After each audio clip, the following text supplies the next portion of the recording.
안녕하세요. 연화인포맥스 서영태입니다. 21일 중국 증시는 상승 마감했는데요. 지난번 미국 증시 3대 지수도 모두 최고치를 경신하는 등 글로벌 주식시장이 바이든 시대를 맞이하면서 우선은 강세를 보이고 있습니다. 이날 일본 시장도 상승세로 마감을 했고요.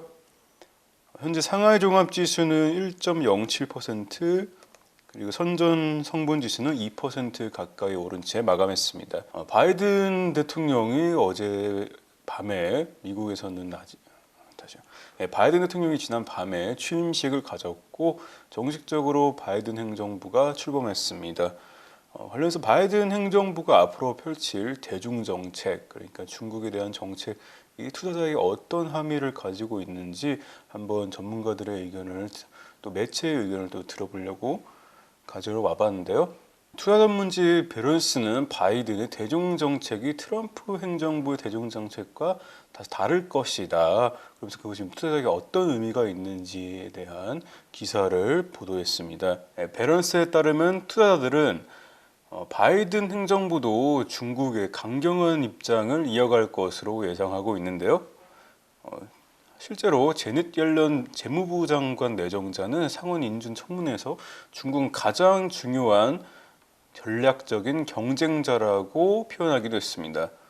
에버든 이머징 마켓은 베런스의 바이든이 중국에 소프트하지 않을 것이다, 약하지 않을 것이다 라고 말하면서, 그럼에도 바이든이 다자적인 접근을 해서 시장의 변동성이 줄을 것이고 주식 리스크 프리미엄 ERP가 또 감소할 것이라고 전망했습니다. 베런스도 자산운용업계에서는 복잡성이 이어지겠지만은 변동성은 좀 줄어들 것이라고 전망하고 있다고 같이 덧붙였는데요. 실제로 트럼프 행정부가 각종 행정명령에 서명하면서 변동성을 많이 키우긴 했습니다.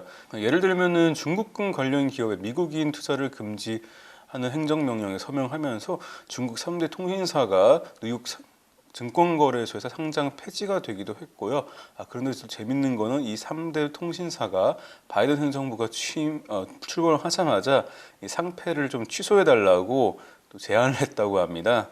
아무튼 트럼프 시대 때는 미중 관계가 굉장히 롤러코스터를 플럭츄에이션을 많이 보였죠. 무역 1단계 무역 합의를 체결한 이후에도 상당히 변동성을 많이 가져다 줬고 시장의 불확실성을 안겼었는데요. 미국의 CSIS 전략국제문제연구소는요, 미중 관계가 개선은 없더라도 그래도 일일 변동성은 감소할 것이라고 베런스에 말했습니다.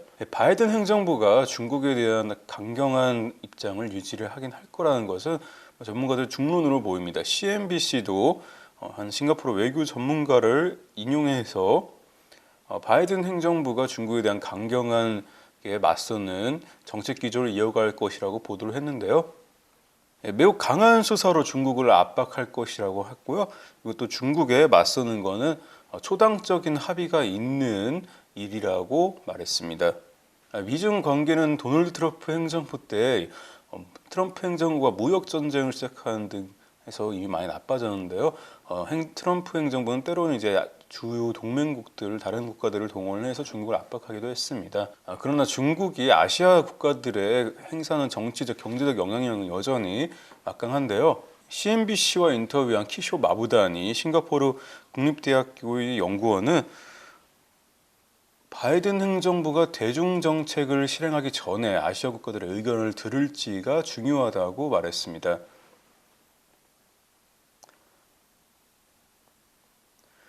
중국에 강경하기도 해야 하지만은 아시아 국가는 중국과 협력하기도 해야 한다는 건데요. 바이든 행정부가 또 이 점을 또 잘 이해하고 있다고 평가했습니다. 미국이 아시아에서 영향을 키우려면은 무역 정책을 좀 다시 바꾸려는 노력이 필요하다는 진단인데요. 버락 오바마 행정부 때 미국은 이제 아시아 국가들과의 자유무역 협정을 체결하는 환태평양 경제동반자 협정을 추진했는데 트럼프 행정부가 보호무역주의 기조를 내세우면서 이 TPP를 탈퇴를 했었고요.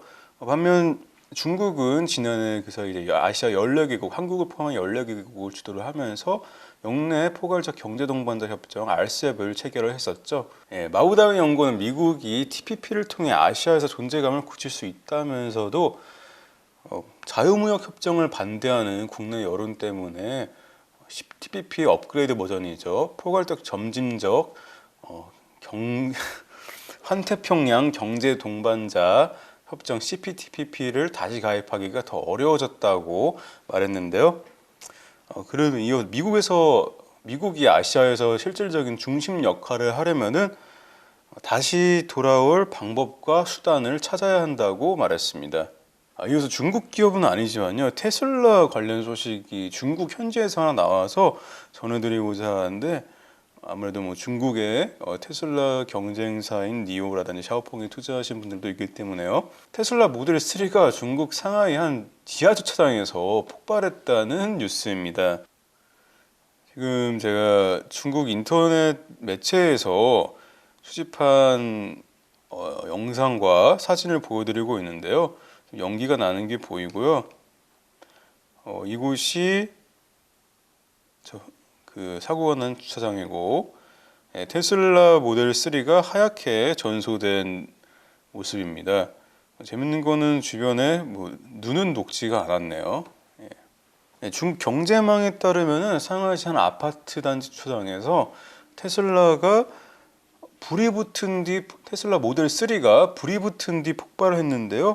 한 네티즌 자동차가 주차장에 들어간 이후에 불이 났고 차주가 경비원을 찾으러 갔다고 합니다. 그 다음에 이제 테슬라가 모델 3가 폭발을 했다고 하는데요. 테슬라 측에서는 차주를 인용하면서요, 차량을 운전해서 주차장에 진입한 이후에 뭔가 바닥 부분이 무언가 충돌하는 느낌을 차주가 받아서 내려서 이제 살펴보니까 앞부분에서 연기가 나고 있었다고 합니다. 테슬라는 일단 초기 판단을, 이제 사고의 원인을 배터리가 손상을 입어가지고 불이 난 것으로 지금 보고 있는데요.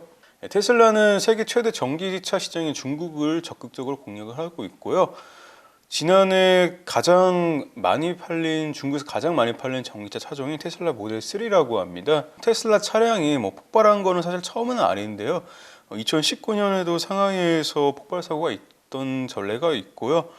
그래도 이제 중국의 전기차 회사에 투자한 분들께서는 그래도 보유하신 기업들이 반사이익을 좀 얻을 수 있는 거 아닌가, 그런 생각도 좀 들게 되는 뉴스입니다.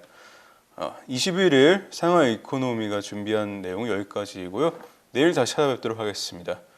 연합인포맥스 서영태였습니다.